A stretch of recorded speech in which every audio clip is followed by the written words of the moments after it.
দেখো তোমাদের সানি দিদিভাইয়ের সাইকেল পেয়ে কীরকম ক্যালমা দেখাচ্ছে। এই ক্যালমা দেখাতে দেখাতে কোন সময় না উল্টিয়ে পড়ে যায়। তো যাই হোক, তো আমার জায়ের মেয়েও এরকম ক্যালমা দেখাচ্ছিল ছাদে, সেটা দেখে ও আরও বলছে দেখো আমি মিষ্টুর মতো ক্যালমা করছি। আজ ক্যালমা করো না, একদম উল্টিয়ে যাবে। তো যাই হোক, আমি ভাবতে পারিনি তোমাদের সানি এইভাবে সাইকেল চালাতে পারে, ফুল প্যাডেল করতে পারে। তো আমি ছোটোবেলায় এত প্যাডেল করতে পারতাম না।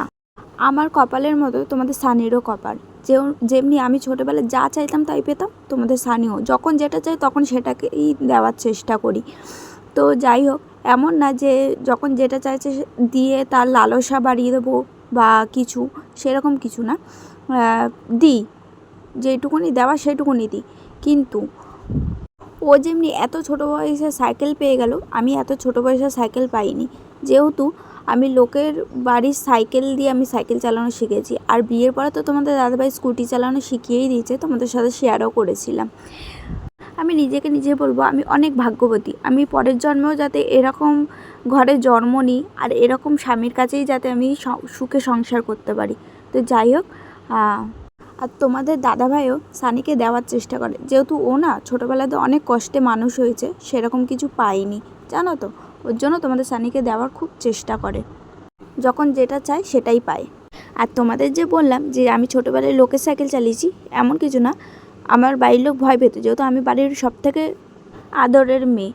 আর এমন একটা বয়স ছিল, সেটা নিয়েও চিন্তা করতো, যেহেতু এখন যদি ঝাড়া হাত পা হয়ে যায় তাহলে আমার বাচ্চা অন্যদিকে চলে যাবে, এই কারণে আমাকে আরও দেয়নি সাইকেলটা। এই জন্য কিন্তু লোকের সাইকেল নিয়ে বাড়ির সামনেই চালাতাম। তোমরা বিশ্বাস করবে কি না জানি না, কিন্তু আমাকে জানো আমার বাড়ির লোক 7 বছর বয়সে আমার বিয়ের সমস্ত গয়না থেকে শুরু করে সবই কিনে দিয়েছে, সবই করে দিয়েছিল আর কি। কিন্তু একটা সাইকেলের জন্য তোমরা আবার খারাপ মন্তব্য করবে না, ঠিক আছে? পাইনি তা না, কিন্তু আমি পেয়েছি। একটু বড় হয়েছে যখন অনেক দূরে স্কুলে যেতাম, তখন আমাকে সাইকেল কিনে দিয়েছিল। তারপরে বিয়ের পরে তো বললামই, তোমাদের দাদাভাই আমাকে স্কুটি কিনে দিয়েছে। কিন্তু এখন যেই স্কুটিটা রয়েছে সেই স্কুটিটা না খুব ভারী, আমি চালাতে পারি না, যেহেতু রিস্ক লাগে। যদি পড়ে যাই, একা হলে ঠিক আছে, কিন্তু আমার সাথে সাথে তো আমার ছেলেও উঠবে, তখন যদি একটা বড় ক্ষতি হয়ে যায় তখন কি করব। এর জন্য আমি স্কুটিটা এখন চালাই না। আবার আমি একটা সাইকেল কিনে দিয়েছে আমার বাড়ির লোক, ওইটা দিয়ে আমি তোমাদের সানিকে স্কুলে দিয়ে আসা নিয়ে আসা, তারপরে এই যে বাজার করা, এইগুলো করি। সবসময় যে গাড়ি বার করতে হবে, স্কুটি বার করতে হবে, এর কোনো মানে নেই। চলো আজকের ব্লগটা এইটুকুনি। যদি ভালো লাগে তাহলে লাইক কমেন্ট সাবস্ক্রাইব করে আমার পাশে থেকো। আর খারাপ মন্তব্য তোমরা কেউই করো না।